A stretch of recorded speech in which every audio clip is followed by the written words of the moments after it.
Hello aspirants, how are you. So आज हम करने वाले हैं सेक्शन नंबर 32 सबसेक्शन 1। अगेन थोड़ा सा रिवाइज करेंगे, फिर सेक्शन 32 सबसेक्शन 2 भी करेंगे। सो सेक्शन 32 सबसेक्शन 1 जो हम बात कर रहे थे लास्ट वीडियो में, it talks about the dying declaration, means the statement given by those persons who are dead. अगर वो डेड नहीं होते तो यहाँ पे उनकी स्टेटमेंट जो दी गई है वो रिलेवेंट नहीं होती। तो यहाँ पे उन स्टेटमेंट्स की बात हो रही है जो स्टेटमेंट्स किसी विटनेस, किसी ऐसे इंसान के द्वारा दी जा रही है, कैसे विटनेस के द्वारा जो कि अब डेड है। ठीक है, अगर वो डेड नहीं होता तो उसकी स्टेटमेंट्स आप कहाँ करते? उसकी स्टेटमेंट आप 157 में कॉरोबरेट करने के लिए यूज़ कर सकते थे। कैसे कि ये कहा, एक बार सेक्शन नंबर 157 निकाल लीजिए आप लोग पेयर एक्ट में।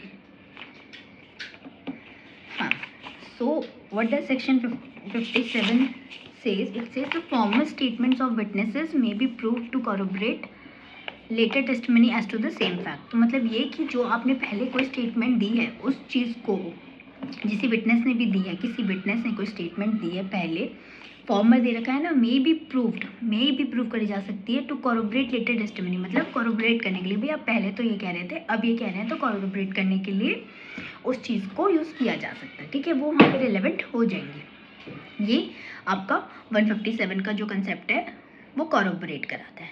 ठीक है, समझ में आई। अगर यहाँ पे विटनेस डेड है तो आप उसको एज उसकी स्टेटमेंट को एज अ डैंग डिक्लेरेशन वो रेलिवेंट हो सकती हैं। Not mandatory but may be use हो सकती है, एज रेलिवेंट हो सकती हैं under section 32 subsection 1। But if not dead then you may use the statement by the same witness under section 157 to corroborate the facts। तो अब जो हमने लास्ट टाइम बात करी थी डैंग डिक्लेरेशन के बारे में, हमने कहा था कि क्या क्या एसेंशियल इंग्रेडिएंट्स थे कि डेड है, कैन नॉट बी फाउंड है, इनकेपेबल है, या फिर अमाउंट ऑफ डिले और एक्सपेंस है। ठीक है, सेकेंडली हमने देखा था कि इसके मेन इंग्रेडिएंट्स क्या हैं। वो थे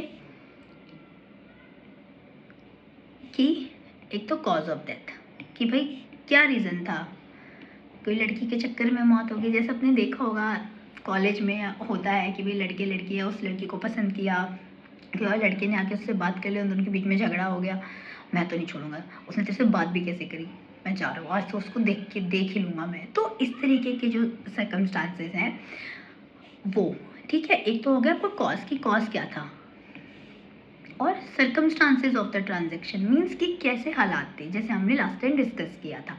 तो इस केस में भी अगर मान लीजिए कोई दोस्त है, पार्टी करने जा रहे हैं कि यार आज तो मैं पार्टी करके आ रहा हूँ, रात भर होली पार्टी करेंगे और कल देखते हैं, आऊँगा तो आऊँगा, रात को नहीं तो कल आ जाऊँगा। तो यहाँ पे अगर ये स्टेटमेंट किसी एक विटनेस ने जो कि अब मर चुका है, उसने मरने से पहले ऐसी कोई स्टेटमेंट किसी और को दी कि भी जा रहा, और उसके बाद फिर वो आया ही नहीं, वो मर गया, तो यहाँ पे वो जो है वो सर्कमस्टांसेस बता रहे हैं कि किन सर्कमस्टांसेस में उसकी डेथ हुई होगी। मे बी हो सकती है, ठीक है ना, ज़रूरी नहीं है हो कि, पर वो ये सब चीज़ें जो है ना, जो एक स्टेटमेंट्स हैं वो सर्कमस्टांसेस और फैक्ट्स पे डिपेंड करेंगी।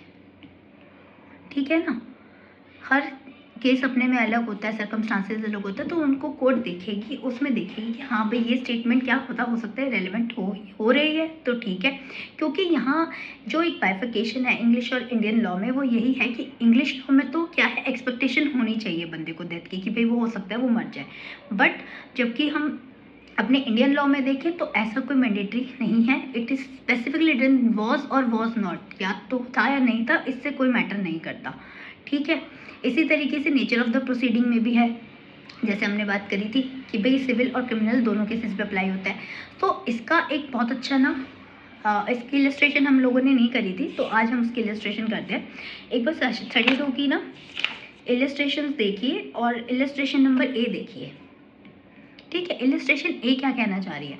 इलस्ट्रेशन ए कहना चाह रही है कि the question is whether A was murdered by B, क्या ए ने बी का मर्डर किया, ये क्वेश्चन है। तो A dies of injuries received in a transaction in the course of which she was ravished. अब रेविस्ड मतलब she was a victim of rape. तो एक लड़की है, उसका रेप हुआ, ठीक है, शी वॉज राविश्ड, और उससे इस तरीके की इंजरीज लगी कि with in course of time, with this transaction in the course जो हुआ उसके साथ, उसमें उसकी डेथ हो जाती है। शी इज डेड नाउ, ठीक है। The question is whether A was killed by B under such circumstances that the suit would lie against.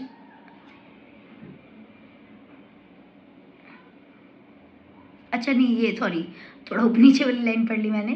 तो question is whether A was murdered by B, ये था, तो A dies of injury received in the transaction in the course of which she was ravished. The question is whether she was ravished by B. तो यहाँ पे ये क्या बता रहा है कि भाई रेविश हुआ, उसने अगर वो मर गई तो यहाँ पे उसने प्रोसीडिंग जब करी तो यहाँ पे तो हो जाएगा कि नेचर ऑफ द प्रोसीडिंग की बात करें कि भाई वो हुआ है नहीं, उससे डेथ हुई है नहीं हुई, तो यहाँ तो ये हो गए क्रिमिनल, ठीक है ना।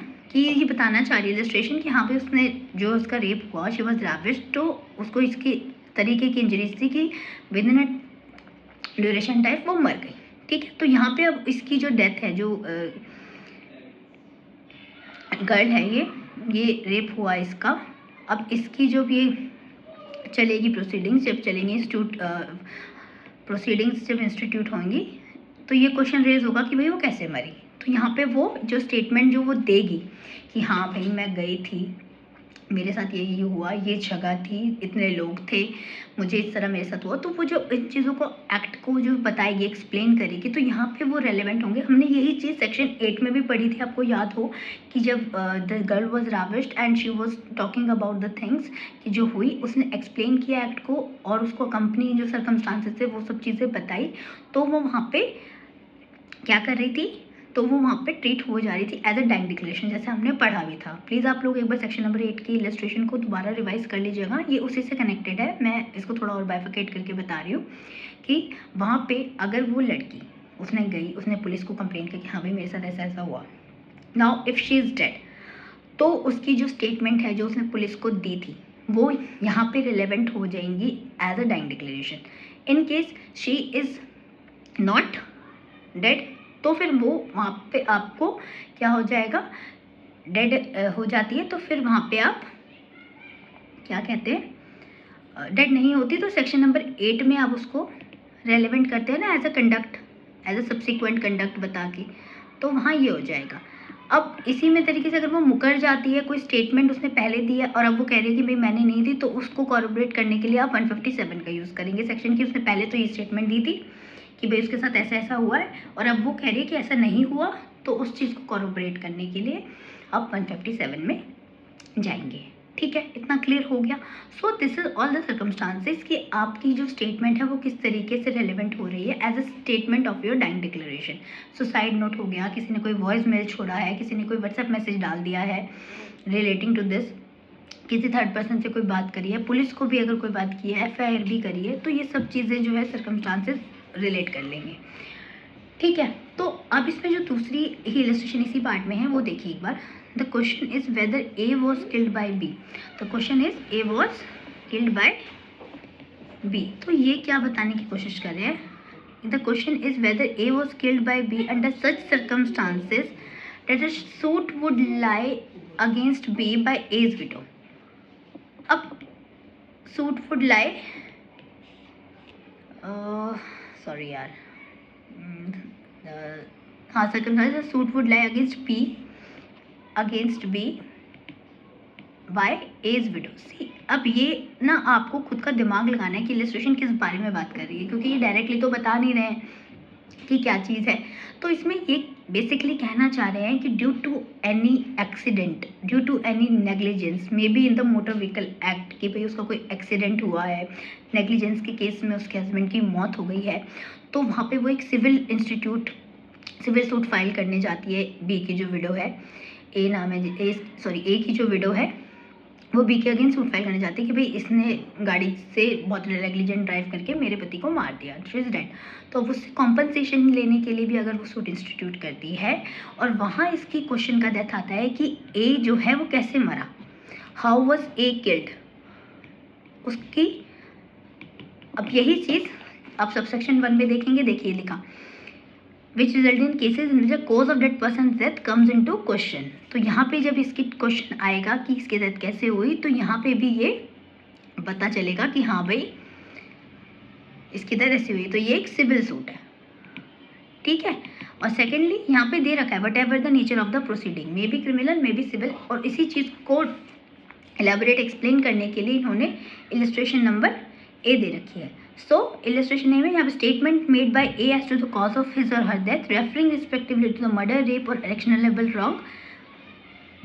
क्या है एक्शनेबल रॉन्ग? क्या है आपका सिविल रॉन्ग बेसिकली, है ना। सिविल रॉन्ग ही है ना जो आप करते हैं, तो वो चीज़ आई under consideration are relevant fact. तो ये सब रेप हुआ, मर्डर हुआ, ये या फिर कोई एक्शनेबल है, सिविल रॉन्ग हुआ है, उनमें भी सूट इंस्टीट्यूट हो रहा है, तो ये सिविल और क्रिमिनल दोनों पे अप्लाई करेगा। रही बात इसकी एविडेंस की, तो it is very substantive piece of evidence. खाली डैंग डिक्लेरेशन किसी की इतनी है, रिलायबल है, बंदा जिसने दी है वो फिट है, फिट स्टेट ऑफ माइंड का है, ठीक है। अगर वो ऐसी कोई डैंग डिक्लेरेशन दे रहा है तो वो रिलेवेंट हो सकती है एज पर the description of the court, कि हाँ भाई कोर्ट देखेगी कि कितनी रिलायबल है, क्या कितनी नहीं है, उस चीज़ को मद्देनज़र रखते हुए, ठीक है। तो this was all about our section number 32, जिसमें हमने बात करी थी कि भाई अगर जैसे कॉज ऑफ डेथ हुई, एक बंदे की डेथ हो गई, उसके बाद मेडिकल ओपिनियन भी लिया गया, तो अगर डीडी आपके पास है, ठीक है, मेडिकल ओपिनियन हमने एक्सपर्ट का भी हम आगे जाके पढ़ेंगे, ठीक है, वो रेलेवेंट है बट कुछ कुछ केसेस में है, ठीक है। इस केस में क्या है कि अगर आप मेडिकल ओपिनियन ले रहे हैं तो वो सिर्फ आप कॉरोबरेट करने के लिए ले सकते हैं, और अगर डीडी और मेडिकल ओपिनियन दोनों ही अलग अलग जा रहे हैं ना, तो डीडी विल प्रिवेल, ठीक है। आपके ऊपर क्वेश्चन आता है कि भाई आपके पास एक डीडी है लेकिन मेडिकल ओपिनियन में वो चीज़ कह रहे हैं कि भाई उसकी जो डेथ है वो एज इन पॉइजन से नहीं हुई, उसका तो मर्डर हुआ है, ठीक है, उसने पॉइजन नहीं लिया, वो सुसाइड नहीं था या फिर वो मर्डर था। तो इस तरीके से अगर कोई भी आपके बीच में डिस्टिंग्विशन हो रहा है कि हाँ भाई मेडिकल ओपिनियन कहीं और जा रहा है, डैंग डिक्लेरेशन में बंदे ने कहा कि हाँ भाई this is me, I am tired of my life and I am killing my self, तो वहाँ पे जो है डीडी जो है आपकी ना वो प्रिवेल करेगी, means it is a substantive evidence. हाँ कॉरोबरेट करती है, कॉरोबरेट तो करेगी कोर्ट को कॉरोबरेट तो करना होगा, बट अगर उसको लगता है कि कॉरोबरेट करने वक्त कुछ और चीज़ें कुछ और बता रही हैं बट डीडी कुछ और कह रही है, तो वो डीडी को ही as a substantive piece of evidence लेंगे अगर जिस बंदे ने लिखी है वो fit of state of mind में था, जो है वॉलेंटरी था उसका वो, ठीक है, और उसने जो स्टेटमेंट किसी को दी वो सही हालत में दी थी, अनकॉन्शियस नहीं था, ठीक है, रिलायबल था, तो उस चीज़ को देख के अगर होगा तो DD will prevail. Main be कि it can be the sole basis of conviction, ठीक है, जैसे हमने बात करी थी। This is all about your DD, ठीक है। इसमें जो है अभी हम आगे चलेंगे और चीज़ें आएंगी, मैं आपको और बताती रहूँगी, साथ साथ रिविजन करते रहेंगे हम लोग। सेकेंड पार्ट देखते हैं। अच्छा इलस्ट्रेशन में, हाँ इसमें तो यही इलस्ट्रेशन थी जैसे मैंने आपको बता दिया है, और सेकेंड उस पर चलते हैं, और is made in course of business. तो यहाँ पे क्या कह रहा है कि when the statement was made by such person मतलब who is dead, cannot be found,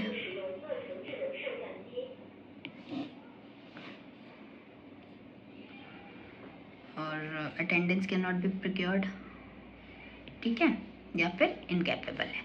ये उन सच पर्सन्स की बात कर रहे हैं कि अगर ऐसा कुछ है और ऐसे कुछ दौरान होने के उसमें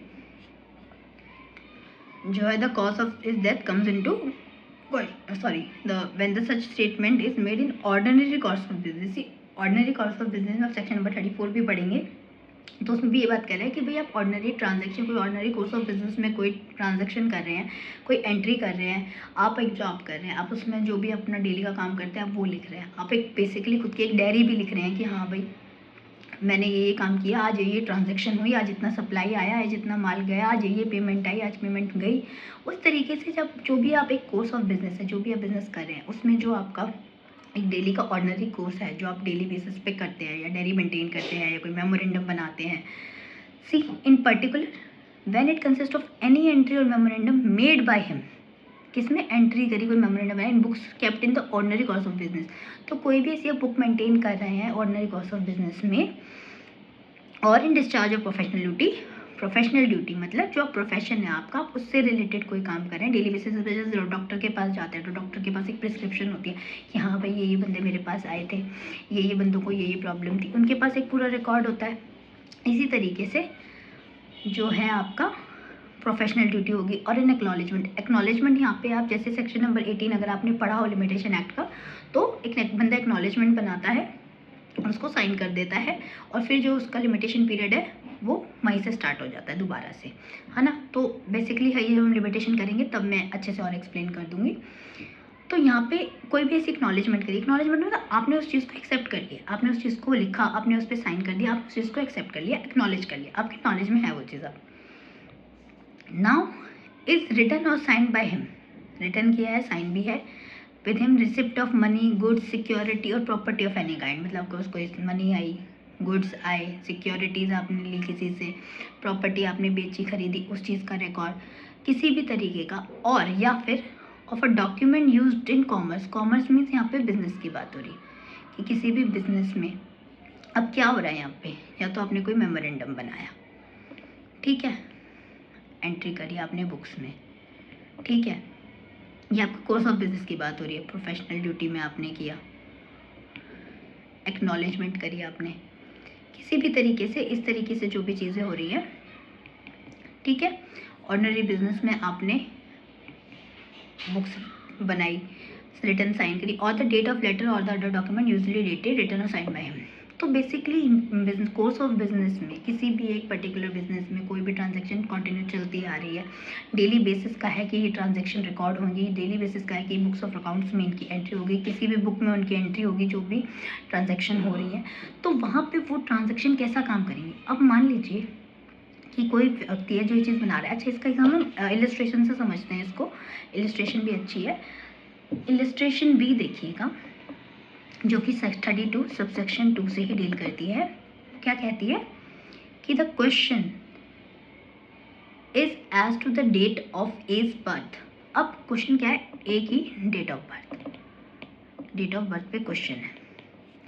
An entry in a diary of deceased surgeon regular kept in the course of business stating that on a given day he attended A's mother and delivered her of a son is a relevant fact। अब basically मान लीजिए एक situation create करते हैं, आपके school में आपकी जो डेट ऑफ बर्थ है वो डिस्प्यूटेड है, ठीक है, म्यूनिसिपल कॉर्पोरेशन की बात करें, उन्होंने कहा कि भाई डेट ऑफ बर्थ तो यही है, इसमें हम कुछ नहीं कर सकते, यही रहेगी।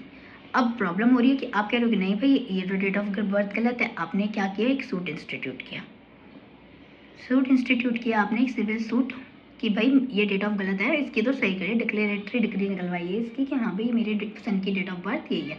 अब कहेंगे जी जिस डॉक्टर के पास हुआ था उसका जन्म उसके पास चलते हैं ना, वो तो है ही नहीं, वो तो रब को प्यारा हो गया जी, अब क्या करें।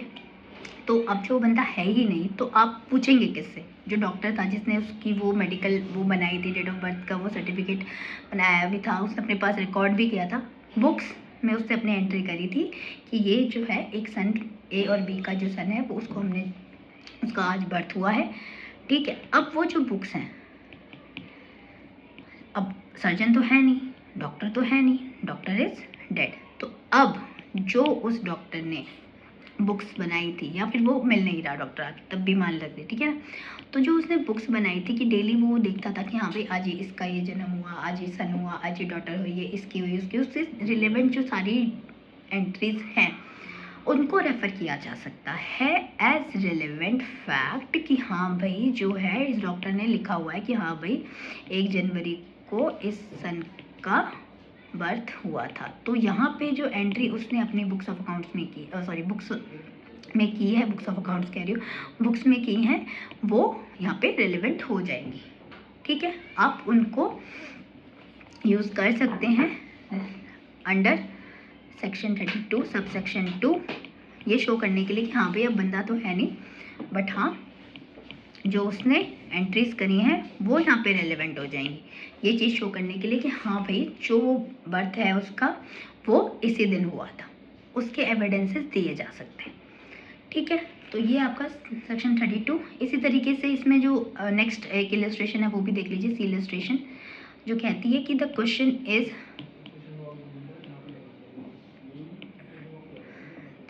Is whether A was in Calcutta on a given day. अब ए जो है वो कलकत्ता में था किसी गिवन डे पे। The statement in the diary of a deceased solicitor regularly kept in the course of business that on the given day the solicitor attended at a place mentioned in Kolkata for the purpose of conferring with him upon specified business is a relevant fact।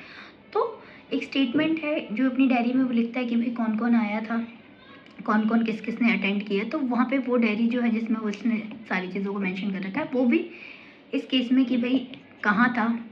Play of alibi में भी आ सकता है कि हाँ भाई वो बोलता है कि जैसे कि भाई वो उस प्लेस में कहाँ था, तो ही कैन शो इट कि हाँ भाई मैं तो जो है इस दिन यहाँ पे था, कलकत्ता में था। ठीक है, भाई मिल नहीं रहा है, कहीं वो बंदा है डिसीज ना भी हो, कहीं मिल नहीं रहा, भी मिल नहीं रहा, तो अब वो पता लगाने के लिए कि भाई वो कहाँ था, जो डायरी है जिसमें उसमें मेंशन कर रखे हैं रिकॉर्ड, वो यहाँ पे यूज़ हो जाएगी as a relevant fact to show कि हाँ भाई he was present at Calcutta on that day. ठीक है, so this was about your section 32 sub section 2, जो कि बात करता है कि ऑर्डिनरी कोर्स ऑफ बिजनेस में जो भी आपने राइटिंग्स कर रखे हैं, जो भी आपने और बिजनेस में आपने एंट्रीज कर रखी हैं, बुक्स बना रखी हैं, वो बुक्स रिलेवेंट हो जाएंगे to show your ordinary course जो आप काम कर रहे हैं। मतलब वो ट्रू मान लिया जाएगा कि भाई ऑर्डिनरी कोर्स में जो काम हो रहे हैं वो सही होंगे, मतलब वो डेली बेसिस पे हो रहे हैं तो वो ट्रू हैं। ठीक है, this is about your section 32 sub section 2, जो कि उन स्टेटमेंट्स की बात कर रहा है। अगर आपने उसमें कोई स्टेटमेंट ऐसी रिकॉर्ड करी है कि हाँ ये बंदा मेरे पास आया था, ये बंदा नहीं आया था, इतने गुड्स मेरे पास आए थे, इतनी प्रॉपर्टी मेरे पास आई थी, किसी भी चीज़ से जो भी स्टेटमेंट अगर वो पहले दी गई है उस विटनेस के द्वारा, वो व्यक्ति नहीं है, तो जो उसकी एब्सेंस में अब जो उसकी जो ऑर्डिनरी कोर्स ऑफ बिजनेस में जो उसकी बुक्स हैं उनको रेफ़र किया जा सकता है कि हाँ भाई जो ये कह रहा है ये बंदा अब नहीं है, पर इसने जो बुक्स में लिखा हुआ है तो ये एंट्री रिलेवेंट फैक्ट की तरह काम कर सकती हैं whenever there is a question in any court. किसी मैटर के ऊपर कोई क्वेश्चन आता है तो वहाँ पे इनकी रिलेवेंट फैक्ट हम यूज़ कर सकते हैं। तो ये था हमारा section 32 sub section 2। I hope it is clear. Please like and subscribe my channel and guys कुछ ना समझ में आए तो प्लीज़ जस्ट कमेंट मी। तो आई थिंक मज़ा आया होगा आप लोगों को। देखो मुझे तो ये पर्सनली सेक्शन भी बहुत अच्छा लगता है। तो dying declaration and 32 section is important for your pre mains and interview. Please इसे अच्छे से करिएगा। डोंट वरी अगर एक बारी में नहीं समझ में आता, हम दोबारा रिवाइज करेंगे। दोबारा से एक बार जब ये पूरा सेक्शन एक एक हम कर लेंगे ना sub section, then again I do it what will I do कि मैं दोबारा पूरे सेक्शन को कुछ थॉरो रिविजन लेंगे। ठीक है, एंड में पहले एक एक सेक्शन कर लेते हैं ताकि आपको थोड़ा सा आइडिया लग जाए and then I go through. Okay, so this was our section 32 sub section 2। Hope आप लोगों को आया होगा and all the best guys. So फिर मिलते हैं, बाय बाय, टेक केयर।